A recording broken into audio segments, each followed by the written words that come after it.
नमस्कार, physics learner platform पर आपका स्वागत है। ऑप्टिक्स की इस लेक्चर सीरीज में पिछले लेक्चर में हम लोगों ने इंटरफेरेंस की फिजिकल डेफिनेशन और उसके मैथमेटिकल एनालिसिस को डिस्कस किया था। उसी को आज हम आगे बढ़ाते हुए कुछ और इंपॉर्टेंट बातों को डिस्कस करेंगे। तो देखिए, जब हमने इंटरफेरेंस की डेफिनेशन पढ़ी थी तो वहां पर हमने एक शब्द बोला था कि माध्यम में ऊर्जा का पुनर्वितरण हो रहा है, और उस पुनर्वितरण को हमने इस प्रकार से समझाया था कि जब तरंगों में अध्यारोपण होता है तो किन्हीं बिंदुओं पर आपको आयाम और तीव्रता का मान अधिकतम मिलता है और किन्हीं बिंदुओं पर आपको न्यूनतम मिलता है। इनके बीच में भी मिल सकता है। तो एक प्रकार से क्या हो रहा है, एनर्जी का रीडिस्ट्रीब्यूशन हो रहा है। तो अब कब आपको अधिकतम मिलेगा, कब न्यूनतम मिलेगा, उन कंडीशंस को आज हम लोग फाइंड करेंगे। तो एक बार देखिए, हम लोगों ने जब परिणामी तरंग का आयाम लिखा था तो वो क्या लिखा था, वो हमने लिखा था ए, और वो था आपका a1 square plus a2 square plus 2a1 a2 cos phi की पावर 1/2। ये हमने लिखा था परिणामी तरंग का आयाम। अब वहां पर हमने डेफिनेशन में एक शब्द और लिखा है, आयाम ऑब्लिक तीव्रता। तो तीव्रता क्या होती है उसको भी एक बार थोड़ा समझ लीजिए। तीव्रता का सिंपल सा मतलब है, जो तीव्रता होती है आपकी किसी भी तरंग की, उसको आप मैथमेटिकली कैसे दर्शाते हो, वो हमेशा आयाम के स्क्वायर की क्या होती है, समानुपाती होती है। यानी जो आई होगी, तीव्रता को हम आई से दर्शाते हैं, वो हमेशा क्या होगी, ए स्क्वायर के समानुपाती होगी। समानुपाती का चिन्ह हटोगे तो एज इट इज कांस्टेंट एक तरह से 1 ही होता है।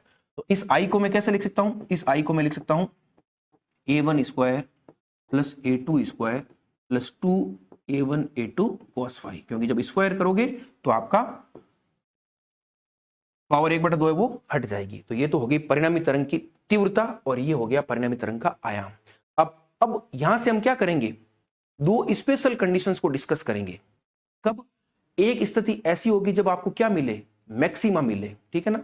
आपको पता है जब तरंगों में अध्यारोपण होता है तो आपको दो प्रकार के पैटर्न मिलेंगे। एक पैटर्न यानी मैक्सिमा, जिसको हम कहते हैं उच्चिष्ट, ठीक है ना, मैक्सिमा। और एक सिचुएशन होगी जब मिलेगा आपको मिनिमा, जिसको हम कहते हैं निम्निष्ट। तो जब तरंगों में अध्यारोपण से आपको मैक्सिमा मिलता है तो उस प्रकार के इंटरफेरेंस का एक नाम होता है जिसको हम कहते हैं समपोषी व्यतिकरण या कंस्ट्रक्टिव इंटरफेरेंस। ठीक है, जब आपको आयाम और तीव्रता अधिकतम मिलती है, और जब आयाम और तीव्रता न्यूनतम मिलती है तो उस प्रकार के इंटरफेरेंस को हम कहते हैं डिस्ट्रक्टिव इंटरफेरेंस या विनाशी व्यतिकरण।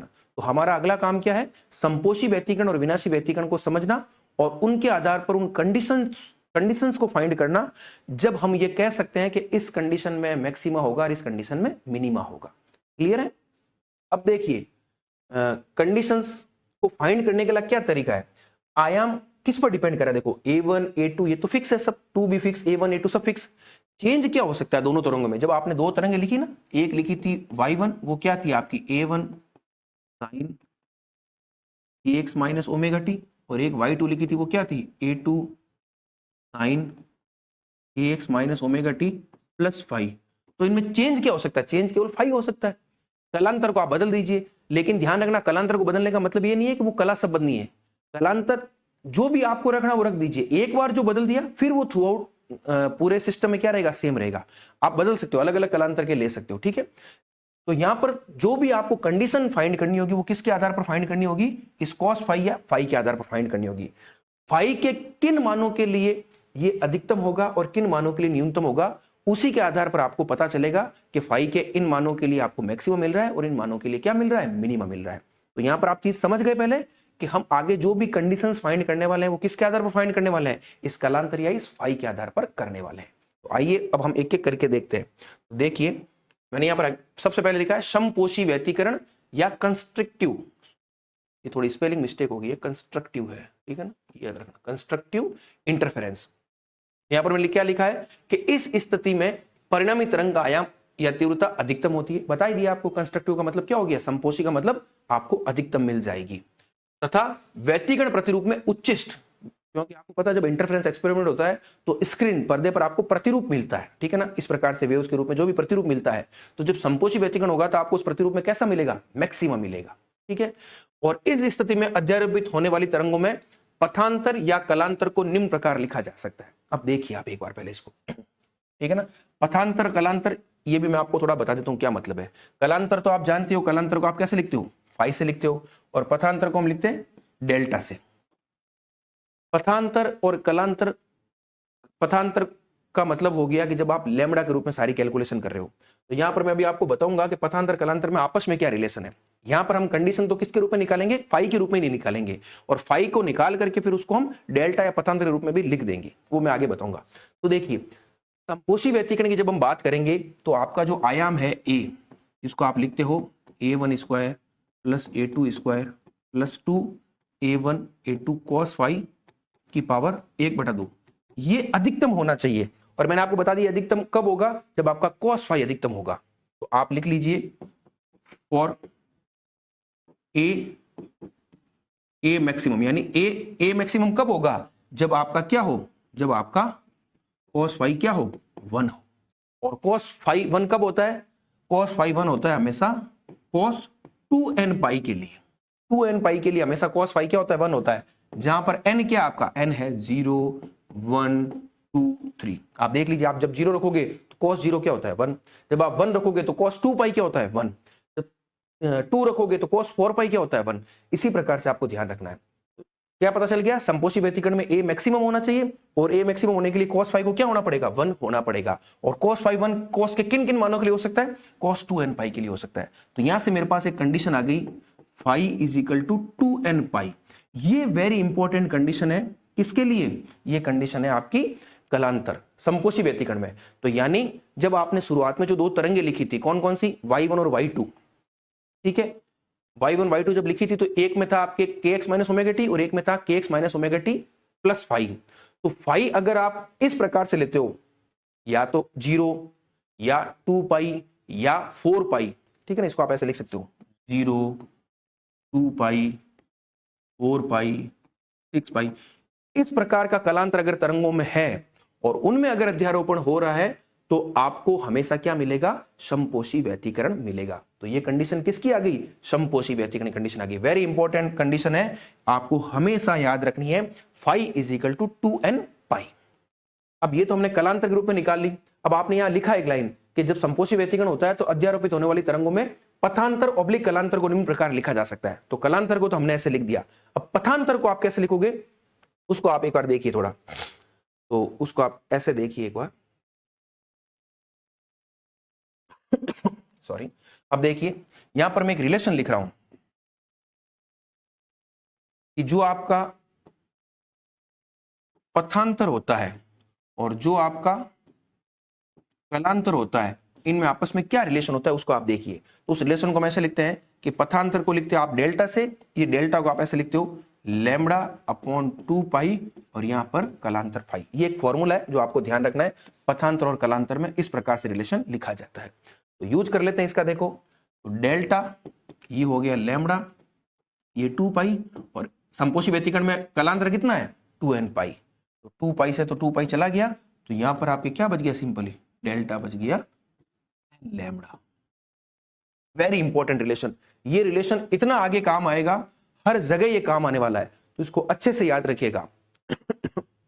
Delta is equal to n lambda, और एन का मान तो आपको पता है, एन का मान क्या है, एन का मान है 0 1 2 3। तो अब आपको देखो समपोषी व्यतिकरण के लिए कंडीशन मिल गई कि जब अध्यारोपित होने वाली तरंगों में कलांतर ये हो 2n पाई या पथांतर n लैम्बडा हो, तो उस स्थिति में आपको माध्यम के बिंदुओं पर क्या मिलेगा, हमेशा मैक्सिमम मिलेगा या उच्चिष्ट मिलेगा। याद रख रहे हो इस कंडीशन को, आप ध्यान रखना, ठीक है। तो ये हमने पूरा का पूरा डिस्कशन किसका कर लिया, समपोषी व्यतिकरण का कर लिया, ठीक है। अब हम विनाशी व्यतिकरण का भी देख लेते हैं। परिभाषा तो सेम, जो सिस्टम है वो तो वही रहेगा। समपोषी में आपको मैक्सिमम मिल रहा था, यहां पर आपको क्या मिल गया, मिनिमम मिल गया। यहां पर भी आपको कंडीशन लिखनी है किसके रूप में, पथांतर और कलांतर के रूप में। तो बिल्कुल सिंपल है, वापिस से मैं लिख देता हूं। आपको पता है रिजल्टेंट ए क्या होता है, a1 square plus a2 square plus 2a1 a2 cos phi की पावर 1/2। अब यहां पर जब डिस्ट्रक्टिव इंटरफेरेंस की बात करते हो तो ए कैसा होना चाहिए, मिनिमम होना चाहिए। तो यहां पर आप लिखोगे फॉर ए मिनिमा, ठीक है। उस स्थिति में आपका cos फाई क्या होगा, cos फाई का मिनिमम मान क्या होता है, -1 होता है। cos फाई का मिनिमम मान क्या होता है, -1। और ये -1 हमें किस किस स्थिति में प्राप्त होगा, वो होगा हमें cos 2n + 1 पाई के रूप में, जहां n क्या हो जाएगा, n हो जाएगा 0 1 2 3। आप देख लीजिए, जब 0 रखोगे तो cos पाई, ये 0 हो जाएगा तो cos पाई -1। जब आप 1 रखोगे तो ये हो जाएगा 3 पाई, cos 3 पाई भी क्या होता है -1। जब आप 2 रखोगे तो cos 5 पाई भी क्या होता है -1। तो ये कंडीशन आपको मिल गई। तो यहां से फाई क्या हो गया, यहां से फाई हो गया 2n+1 पाई। ये कंडीशन आपको मिल गई विनाशी व्यतिकरण की स्थिति में तरंगों में कलांतर की। ठीक है, अब वापिस वही कलांतर लिख दिया तो पथांतर भी लिखिए। तो आप पथांतर का फॉर्मूला जानते हो क्या होता है, डेल्टा = लैम्बडा अपॉन 2 पाई और फाई।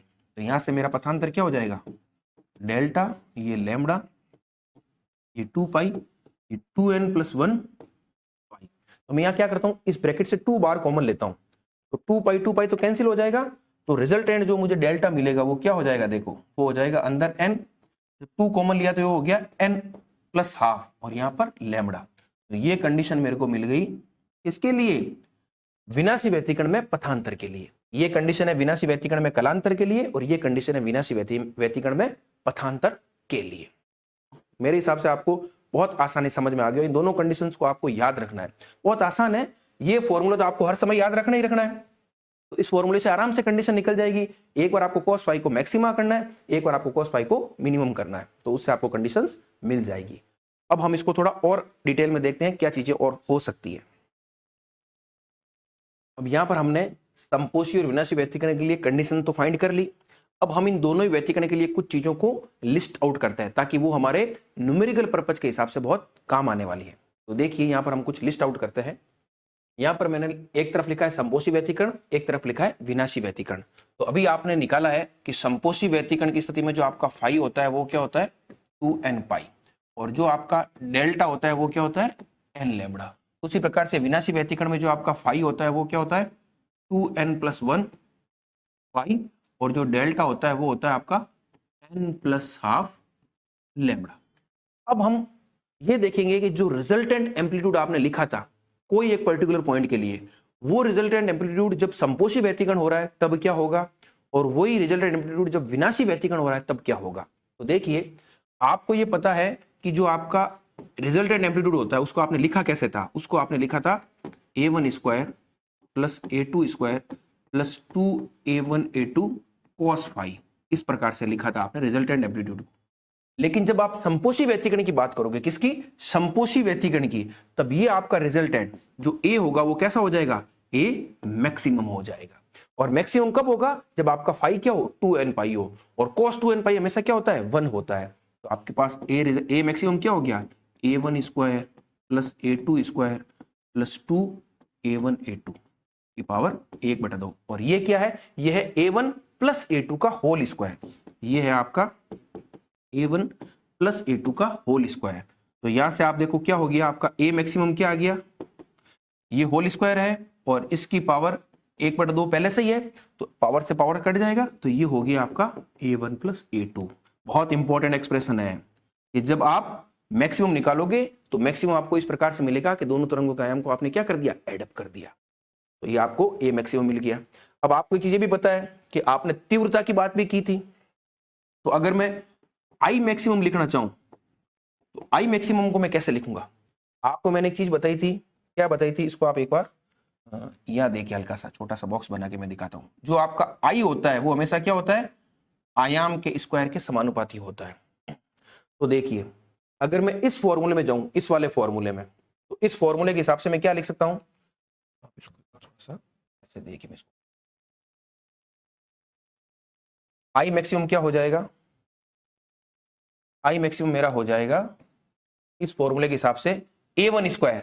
तो a1² क्या हो जाएगा, इसको देखिए a1² हो जाएगा, या पहले मैं सिंपल I लिखता हूं एक बार, थोड़ा कंफ्यूजन कम हो आपको। सिंपल I यहां से लिखना चाहूं तो क्या हो जाएगा, देखो यहां से, यहां सिंपल I वो हो जाएगा आपका I1 + I2, क्योंकि I1 क्या होता है a1², I2 क्या होता है a2², और a1 a2 को मैं कैसे लिखूंगा 2√I1 √I2। याद रखना, क्योंकि a1 को आप √I1 लिखोगे, √I2, और ये हो गया आपका cos फाई, और पावर तो आपको पता ही है कितनी है 1/2 है, नहीं सॉरी पावर 1/2 नहीं है, क्योंकि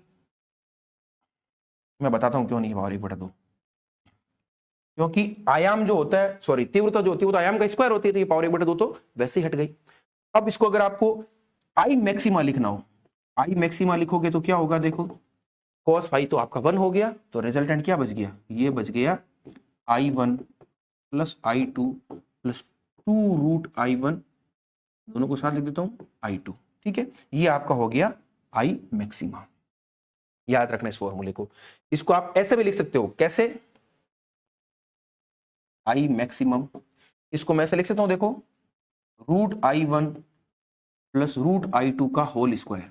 आप देख लीजिए आराम से, इसको ओपन करके देखिए √I1 I2 को, तो क्या मिलेगा आपको, I1 इसका स्क्वायर करोगे तो I1 plus I2 plus 2 √I1 I2। तो ये आई मैक्सिमम का मान हो गया तीव्रता के पदों में। अब इस आई मैक्सिमम को मैं आयाम के पदों में भी लिख सकता हूं, कैसे, देखिए आप कैसे लिखूंगा। जो आई मैक्सिमम है आपका, अगर मैं आयाम के पदों में लिखना चाहूं तो आयाम के पदों में क्या हो जाएगा, सिंपल सा, देखो यहां से देखो आप, √I1 प्लस √I2, तो √I1 किसके बराबर होगा, A1 के बराबर होगा, क्योंकि I1 क्या होता है, A1 स्क्वायर होता है, तो √I1 हो गया A1।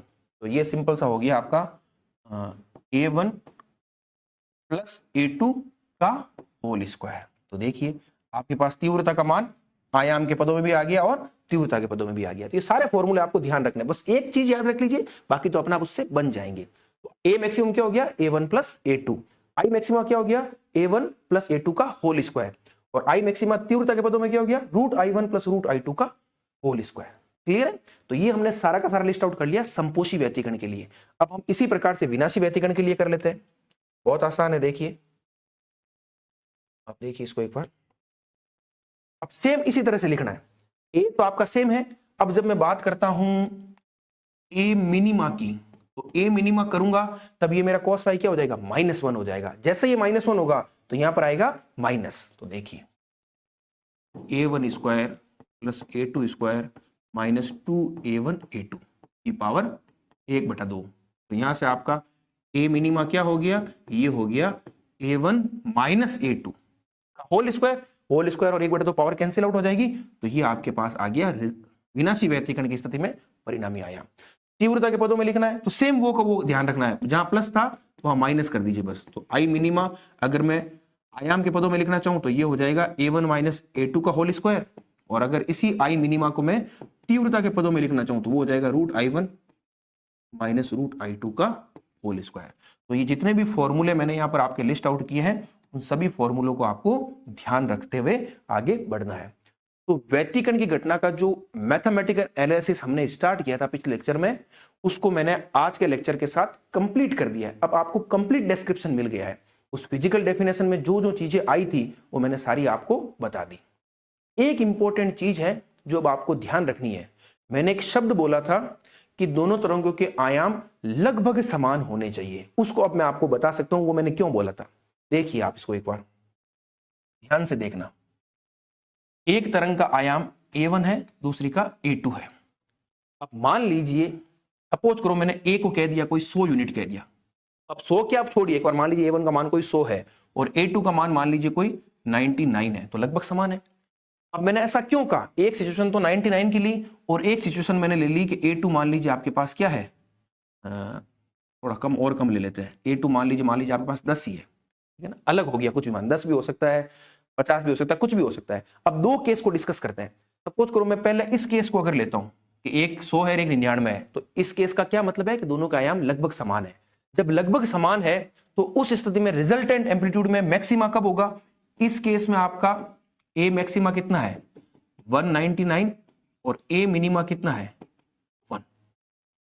अब देखो 199 और 1 में क्या है, एकदम क्लियर कट डिफरेंस है। एकदम क्या है, क्लियर कट डिफरेंस, यानी कहां मैक्सिमा बन रहा है और कहां मिनिमा बन रहा है, दोनों एकदम अपने आप से बिल्कुल अलग जगह पर है।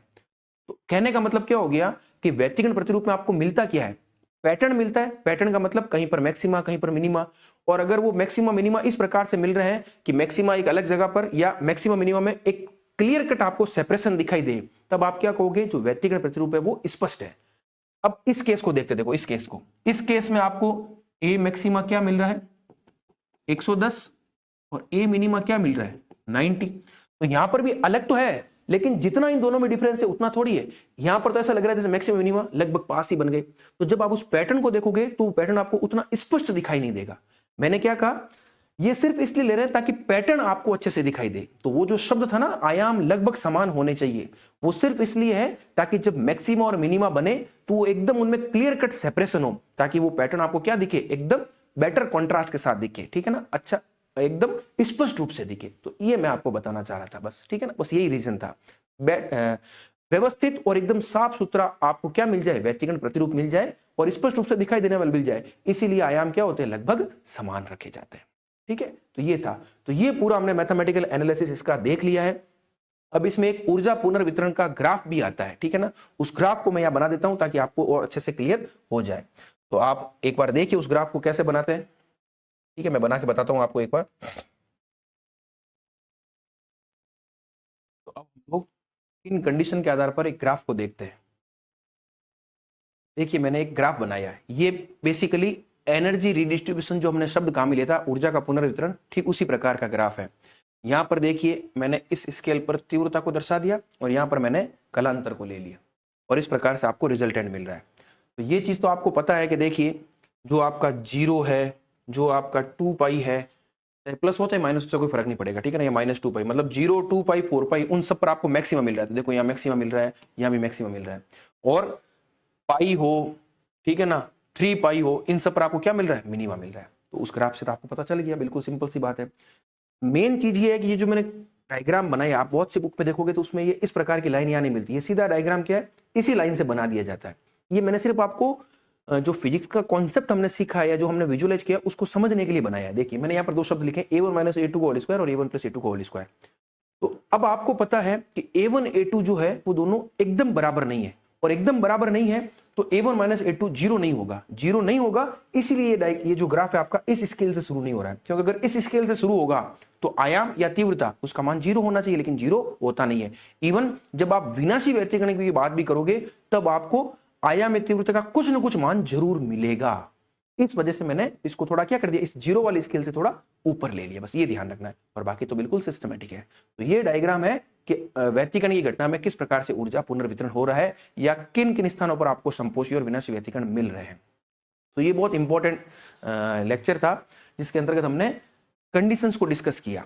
अब इस लेक्चर को तो मैं यही समाप्त करूंगा। अब नेक्स्ट लेक्चर में हम लोग क्या करेंगे, एक तो व्यतिकरण, आपको स्पष्ट व्यतिकरण मिले, ठीक है ना, एक स्थायी व्यतिकरण मिले, उसके लिए क्या क्या कंडीशंस होनी चाहिए, बहुत सिंपल सी पॉइंट है, 3-4 पॉइंट उनको याद रखना है।